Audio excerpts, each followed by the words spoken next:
전 저희 집에 아주 놀라운 일이 일어났는데요. 저는 평생 미혼모인 엄마와 함께 살았습니다. 한 번도 아빠라는 존재 없이 살았다가 몇 년 전 저와 엄마 앞에 나타나셨는데요. 그때 일만 생각하면 아직까지도 놀랍습니다. 저희 엄마는 제가 봐도 정말 아름다우세요. 다들 연예인을 하라고 떠밀 정도로 예쁘고 성격도 좋았습니다. 그리고 엄마는 대학생 때 저를 낳았어요. 대학교를 입학하고 처음 만난 남자가 바로 저희 아빠라고 합니다. 아빠는 엄마의 미모에 반해서 매일같이 따라다녔고 결국 연애에 성공했대요. 아빠와 엄마 커플은 학교에서 유명 인사가 되었고 모르는 사람이 없었다고 합니다. 왜냐하면 엄마는 학교에서 예쁘다고 유명한 사람이었고 아빠는 부잣집 도련님이었거든요. 그래서 학교를 올 때도 기사님이 데려다 줄 정도로 돈이 많았다고 합니다. 엄마는 아빠가 그런 사람인 줄도 모르고 만났는데 사귀면서 보니까 재력 차이가 너무 많이 나서 이 사람과 오래 못 가겠다 싶었고 주위에서는 엄마 보고 꽃뱀이라고 했대요. 이런 헛소문까지 돌다 보니 엄마가 스트레스를 받아서 헤어지자고 했답니다. 그랬더니 아빠가 엄마에게 몇 달을 매달렸대요. 제발 다시 한 번만 더 생각해달라고 하면서 말이죠. 학교에서는 아빠가 엄마한테 매달린다는 소문이 났고 꽃뱀이라는 말도 사그라들었죠. 아빠의 노력이 가상해서 엄마는 다시 연애를 시작했다고 합니다. 그런데 두 분 사이에서 제가 생기고 말았어요. 한창 대학 생활을 열심히 하고 공부도 하면서 친구들을 만나야 할 시기에 엄마가 임신을 한 겁니다. 아빠는 당연히 낳자고 했고 평생 책임을 지겠다고 했대요. 엄마도 저를 지울 생각이 전혀 없었고 뒤도 돌아보지 않고 바로 자퇴를 했다고 합니다. 둘이서 당연히 혼인신고도 하고 같이 살 집도 마련하려고 했지만 반대하는 사람이 있었대요. 바로 아빠의 어머니였죠. 엄마한테는 시어머니가 반대를 하신 거였습니다. 부잣집 도련님이 엄마처럼 돈도 없고 지극히 평범한 여자한테 장가를 가는 게 아까웠나 봐요. 그래서 엄마를 졸졸 따라다니면서 제발 자기 아들이랑 헤어져 달라고 했답니다. 엄마와 아빠는 오히려 그럴수록 사이가 더 끈끈해졌고 둘이서 얼른 미래를 함께하고 싶었대요. 그런데 이럴수록 저의 할머니는 세게 나오셨다고 합니다. 집에서 아빠를 가두고 밖에 나가지도 못하게 했고 휴대폰도 뺏어서 연락도 못하게 했다고 해요. 그런데 이걸로 엄마와 아빠의 사랑은 막을 수 없었죠. 처음에는 힘들고 괴로웠지만 아빠는 수단과 방법을 가리지 않고 엄마한테 갔습니다. 새벽에 창문으로 집을 탈출해서 엄마와 같이 야반도주를 한 적도 있었고 가출도 여러 번 했대요. 그런데 그때마다 항상 할머니한테 잡혀서 집으로 잡혀왔다고 합니다. 결국 말로 해서 되지 않으니까 할머니는 저의 엄마를 찾아가서 돈봉투도 줬대요. 딱 봐도 액수가 어마무시했는데 엄마는 거들떠보지도 않았고 그 자리에서 뺨도 맞고 물사대기도 맞았다고 합니다. 정말 드라마에서 나오는 한 장면처럼 말이죠. 그럴수록 엄마의 배는 더 불러왔고 시간이 지날수록 할머니는 더 거세게 막았대요. 결국 이렇게 살 바에는 차라리 혼자서 맘 편히 저를 낳아 키우는 게 더 낫겠다는 생각을 했답니다. 그래서 결국 이별을 고했고 저희 엄마는 부모님과 함께 저를 낳아 키우셨죠. 엄마는 남편 없이 저를 키웠습니다. 주위에서는 아빠가 학교를 오지 않고 엄마는 갑자기 자퇴를 하니까 다들 알아본 것 같아요. 둘 사이에 아이가 생겼고 집안의 반대로 엄마 혼자 저를 키우고 있다고 하니까 엄마에 대해 안 좋게 말하고 다닌 건 물론이고 아예 훈수질까지 했다고 합니다. 안 친한 사람들도 엄마한테 개인적으로 연락이 와서 저를 보육원에 맡기라고 했고 남편한테 연락해보라며 오지랖을 부리고 다녔죠. 엄마는 남일에 간섭하는 그런 사람들이 너무 싫었고 저에게 너무 미안했대요. 엄마와 외할머니, 외할아버지가 저를 키우는 동안 아빠는 연락 한 번 없었다고 합니다. 당연히 양육비도 보내지 않았죠. 엄마는 솔직히 자기 딸이 보고 싶어서라도 연락을 할 줄 알았는데 아예 남처럼 살고 있으니 속상하긴 했다더군요. 그래도 그게 아빠의 진심이라고 생각하고 단 한 번도 먼저 연락을 하지 않았다고 합니다. 그렇게 엄마는 저를 악착같이 키워내셨어요. 20대 초반의 나이에 유모차를 끌고 아이를 데리고 다니니 주위 사람들이 손가락질을 했다고 합니다. 아기가 아기를 키운다며 밖에서 아무 남자나 만나고 다니는 해픈 여자라고 생각하셨죠. 엄마는 처음엔 그 말이 너무 억울해서 다 해명하고 다녔지만 어차피 그렇게 믿고 싶은 사람은 엄마 말을 듣지도 않는다며 해명하는 것을 포기하셨어요. 낮에는 외할머니, 외할아버지가 저를 돌봐주셨고 엄마는 돈을 벌러 다니셨죠. 밤에 퇴근을 하시고 새벽까지 울고 있는 저를 봤습니다. 한창 대학교를 다니면서 남자도 만나고 술도 먹으면서 놀아야 하는 청춘에 저희 엄마는 오로지 저를 위해 사셨어요. 매일 돈 벌러 다니고 예쁜 옷 한 번 못 사 입으시고 번 돈들을 전부 제 기저귀 값으로 쓰셨죠. 다들 주위에서 엄마가 미련하고 불쌍하다고 했지만 엄마는 그 말에 쉽게 휘둘리지 않았습니다. 세상에 아무리 엄마 편이 없다고 해도 저는 엄마 편일 거라고 엄마는 확신했대요. 그리고 저는 점점 컸고 성인이 되었습니다.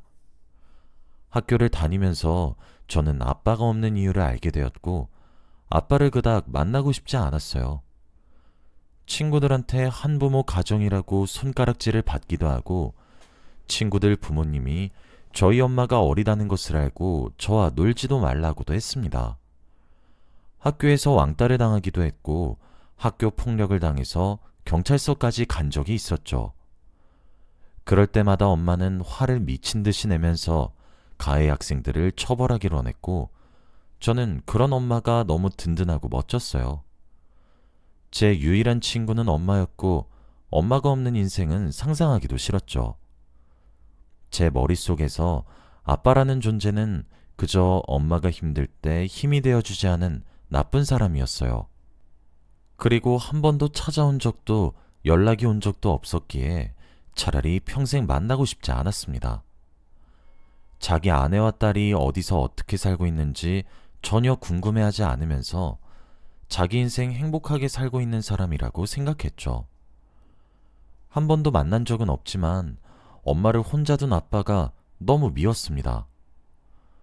저는 평생 아빠 없이 엄마와 단둘이서 살고 싶었고 그럴 줄 알았어요. 그런데 제가 성인이 되고 이제 돈을 벌면서 조금 여유로워졌습니다. 학생일 때에는 엄마 혼자서 일을 다 하니까 제가 도울 방법이 없었어요. 그래서 저는 성인이 되자마자 바로 일자리를 구했고 확실히 돈을 버는 사람이 한 명 더 늘어나니 사정이 나아지더군요. 엄마 혼자서 생활비를 감당하고 저의 학비를 감당하기 힘들어서 저희 집이 대출이 조금 많았습니다. 어렸을 때부터 저를 혼자 키웠고 외할머니, 외할아버지가 지원을 해주지 못하셔서 대출금으로 생활비를 충당했었거든요. 그래서 항상 저와 엄마의 목표는 대출금을 다 갚는 거였습니다. 매일 그 생각만 하면서 일을 했죠. 그런데 어느 날 은행에서 전화가 오더라고요. 대출금을 갚으라는 독촉 전화인 줄 알고 무거운 마음으로 받았습니다. 그런데 생각지도 못한 말을 하기 시작하더라고요. 바로 엄마가 드디어 대출금을 다 갚아서 축하한다는 말이었습니다. 그 많은 대출금을 어떻게 한 번에 다 갚았냐며 은행 직원이 손수 전화를 해 축하해 주었죠. 저와 엄마는 말도 안 된다며 어제까지만 해도 산더미처럼 쌓여 있었던 대출금을 누가 갚냐고 잘못 전화하신 것 같다고 했어요. 그러면서 보이스피싱 사기 전화냐고 물었죠. 그런데 확인해보니 정말 대출금이 다 갚아져 있었고 엄마는 왠지 모르게 누군지 알 것 같은 반응이었습니다. 저는 누군지도 모르는 사람이 저희 집 개인정보는 어떻게 알았고 대출금은 어떻게 갚았는지 너무 무서워서 당장 엄마한테 경찰서로 가서 신고를 하자고 했어요. 그런데 엄마가 제 손목을 잡으며 잠시만 기다려보자라고 했죠. 아무렇지 않은 반응을 보이는 엄마를 보고 많이 당황스러웠고 한시라도 빨리 경찰에 가서 신고를 해야 할 것 같은데 너무 무덤덤한 엄마가 답답할 지경이었어요. 저와 엄마가 실랑이를 한참 벌이고 있던 그때 저희 현관문을 누군가 두드렸어요. 그리고 엄마는 예상했다는 듯이 현관문을 열어주었고 정장을 입고 있는 한 남자가 서 있었습니다. 그러면서 엄마한테 명함 한 장을 주고 대표님이 기다리고 계신다 라는 말을 하고 사라지시더라고요. 엄마는 그 명함을 보고 한숨을 푹 쉬었고 아무 말도 하지 못했습니다. 왜 엄마? 누군데? 라며 저도 명함을 보려고 하니 엄마는 충격적인 말을 했어요. 그 사람이야. 네 아빠. 명함에는 아빠의 전화번호가 있었고 엄마는 며칠 동안이나 고민을 했습니다. 아마 대출금은 아빠라는 사람이 다 갚아준 것 같았고 자신의 비서를 시켜 명함을 건네준 것 같았죠. 엄마는 며칠 동안이나 잠도 못 자고 고민했어요. 도대체 몇십 년 동안 연락 한 번 없던 사람이 갑자기 나타나서 대출금을 갚아준 이유는 뭘까 하면서 말이죠. 단순히 재결합을 하려고 엄마한테 연락한 건 아닌 것 같다고 했어요. 분명 이유가 있을 거라고 하면서 말이죠. 저는 엄마의 선택을 존중하려고 했고 엄마가 어떤 선택을 하던 믿고 맡기려고 했습니다. 그런데 엄마가 생각외로 오래 고민을 해서 그런지 저희 집에 다른 한 사람이 찾아오더라고요. 엄마는 그 사람의 얼굴을 보자마자 놀랐습니다. 안녕하세요. 라고 인사를 했고 그 사람은 한눈에 봐도 알 수 있었습니다. 바로 저의 할머니라는 것을 말이죠. 엄마한테 말로만 들어보았던 그 할머니요. 물사대기와 돈봉투까지 주면서 헤어지라고 했던 아빠의 어머니였습니다. 할머니는 저희 집으로 찾아오셨고 저와 눈이 마주치고 제가 손녀라는 것을 아셨겠죠. 그리고 두 분의 이야기를 저는 옆에서 다 들었습니다. 할머니는 엄마에게 부탁을 하러 오셨어요. 그동안 아빠가 왜 연락이 되지 않았고 어떻게 살고 있었는지 구구절절 다 말해주셨습니다. 할머니의 말을 들어보니 아빠가 엄마와 헤어지고 나서 우울증이 심하게 왔대요. 할머니가 밖에도 못 나가게 하고 엄마를 못 보게 하니까 결국 병이 난 거죠. 그래서 어느 날은 방 안에서 너무 조용히 있고 집안이 고요하길래 방문을 열고 들어가 보니 아빠가 수면제를 매일 먹고 힘들어했대요. 그때 할머니가 깨우쳤대요. 자신의 아들을 망가뜨리는 사람이 엄마가 아니라 바로 자신이란 것을 말이죠. 급하게 병원으로 갔고 그때부터 제대로 된 치료를 받기 시작했대요. 상담치료, 약물치료, 가릴 거 없이 다 했지만 효과는 그닥 없었고 계속 엄마를 다시 만나게 해달랬답니다. 할아버지까지 나서서 할머니에게 이 정도면 아들이 하고 싶은 거 하게 해주자고 했지만 할머니는 끝까지 고집을 피웠다고 해요. 그래서 다른 여자들도 소개시켜주고 했는데도 아무런 효과가 없었다고 합니다. 할머니가 마음에 드시는 돈 많은 집안의 여자들과 소개팅도 주선해주고 이리저리 노력을 했지만 끝까지 아빠는 엄마를 원하셨대요. 엄마 아니면 다른 여자 절대 안 만날 거라고 했답니다. 결국 외국으로 유학을 보내면서 조금 진정을 시켰고 부모와도 멀어졌다고 해요. 그래서 지금은 여자를 만나지도 않은 채 회사 대표가 되었는데 이대로는 안 될 것 같고 얼른 며느리를 보기 위해서 이렇게 찾아왔다고 합니다. 아빠가 저희 엄마가 아니면 여자를 안 만나겠다고 했으니 저희 엄마라도 다시 만나서 며느리를 삼아야겠다고 생각하셨죠. 저와 엄마는 그 말을 듣고 엄청나게 놀랐습니다. 그동안 아빠가 연락이 없고 저희를 찾아오지 않았던 것이 혼자 잘 먹고 잘 살아서 그런 줄 알았어요. 그런데 그게 전혀 아니었고 아빠는 여전히 엄마를 그리워하고 있었습니다. 할머니는 엄마한테 그동안 사과가 많이 늦었다며 진심으로 미안해하셨고 무릎까지 꿇으려고 하셨어요. 엄마가 겨우 막아서 무릎을 꿇지는 않으셨지만 제가 봐도 미안해하시는 것 같았죠. 그리고 어떻게든 사과의 마음을 표현하기 위해서 대출금을 다 갚았다고 합니다. 그러니 제발 다시 아빠를 만나면 안 되겠냐고 하더라고요. 정말 상상치도 못한 말을 들으니까 너무 당황스러웠습니다. 제가 이 정도로 놀랐는데 엄마는 얼마나 충격적일까요? 평생 남편 없이 딸을 키웠는데 갑자기 재결합이라뇨. 한 번도 연락이 없었는데 말이죠. 우선 할머니를 보내고 엄마는 엄청난 고민에 빠졌어요. 아빠가 연락이 없다가 갑자기 엄마와 다시 합치려고 하는 게 이해가 안 된다고 합니다. 그리고 그렇게 절실한 사람이었으면 할머니가 오시기 전 저희를 찾아오는 게 맞지 않나요? 저와 엄마 옆에 한 번도 나타난 적이 없으면서 대뜸 재결합을 원한다는 말을 듣고 조금 의아했습니다. 그런데 신기하게도 이런 말이 아빠한테 들린 건지 정말 찾아오셨어요. 저는 태어나서 처음으로 아빠의 얼굴을 보았습니다. 정말 저와 많이 닮으셨더라고요. 그리고 엄마도 20년 만에 남편의 얼굴을 보고 무슨 기분이 들었을까요? 아무튼 아빠는 저희 집에 와서 엄마와 제 앞에서 부탁을 했습니다. 평생 자신이 저희를 먹여 살리면서 책임질 테니 다시 재결합을 하자고 했죠. 제가 생각한 아빠의 모습과는 정반대였고 엄마와 저에게 너무 다정하게 잘해주었습니다. 엄마도 내심 그게 좋았던 건지 해맑게 웃으시더라고요. 항상 모든 일을 감당하셨었던 엄마에게 드디어 기댈 사람이 생기니 좋아하셨습니다. 그리고 두 분은 20년 동안 서로 기다리고 있었다는 듯이 속전속결로 다시 합쳤어요.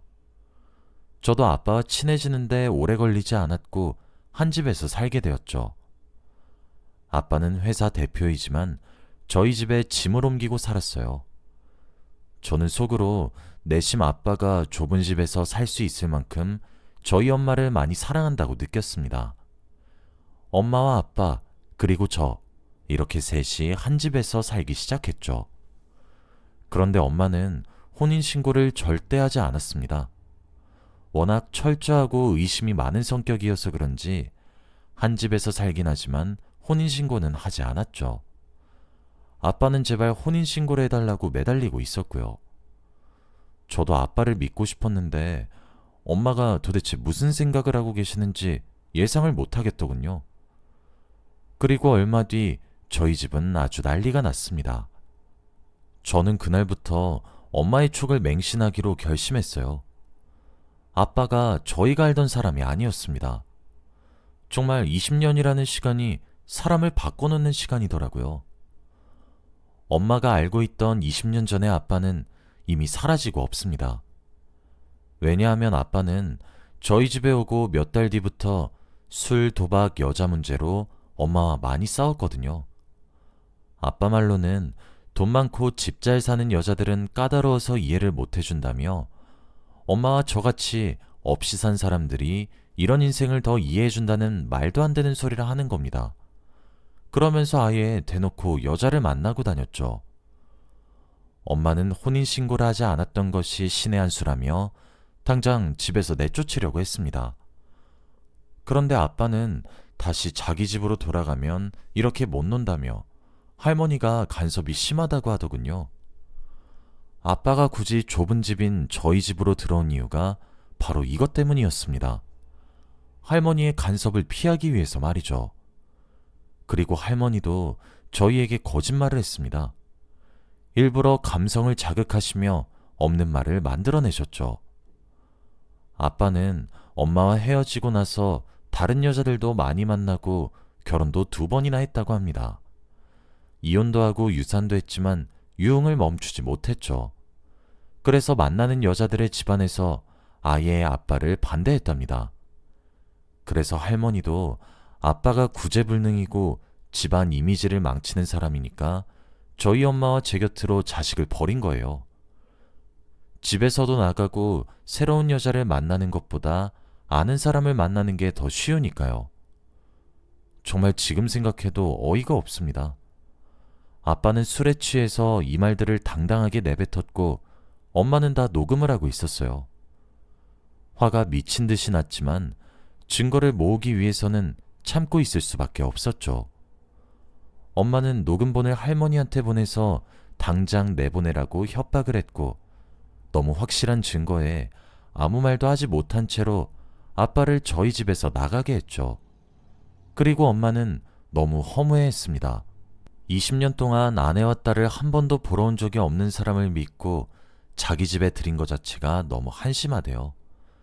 그러면서 저한테 이런 모습을 보여줘서 너무 미안하다고 했죠. 저는 엄마를 꼭 안아주면서 엄마 잘못 하나도 없다고 했습니다. 그 사람들이 영악하고 나쁜 거라고 했죠. 앞으로 저에게는 아빠는 없고 엄마만 있습니다. 할머니는 제발 고소하지 말아달라며 대출금 갚은 걸로 퉁치자고 했어요. 저희는 오래 고민을 하다가 그렇게 하기로 했습니다. 지금은 아빠가 어떻게 살고 있는지 전혀 몰라요. 여전히 여자들 만나고 술 먹고 도박을 하고 있겠죠. 엄마는 이제 아빠를 깔끔히 잊었어요. 그리고 지금은 나이가 많이 드셔서 집에 계십니다. 저는 이제 30대가 되어서 결혼을 준비하려고 해요. 제대로 된 남자를 만나기를 간절히 바랍니다. 여러분은 저처럼 호되게 당하지 마세요. 저희 이야기는 여기까지입니다. 들어주셔서 감사합니다.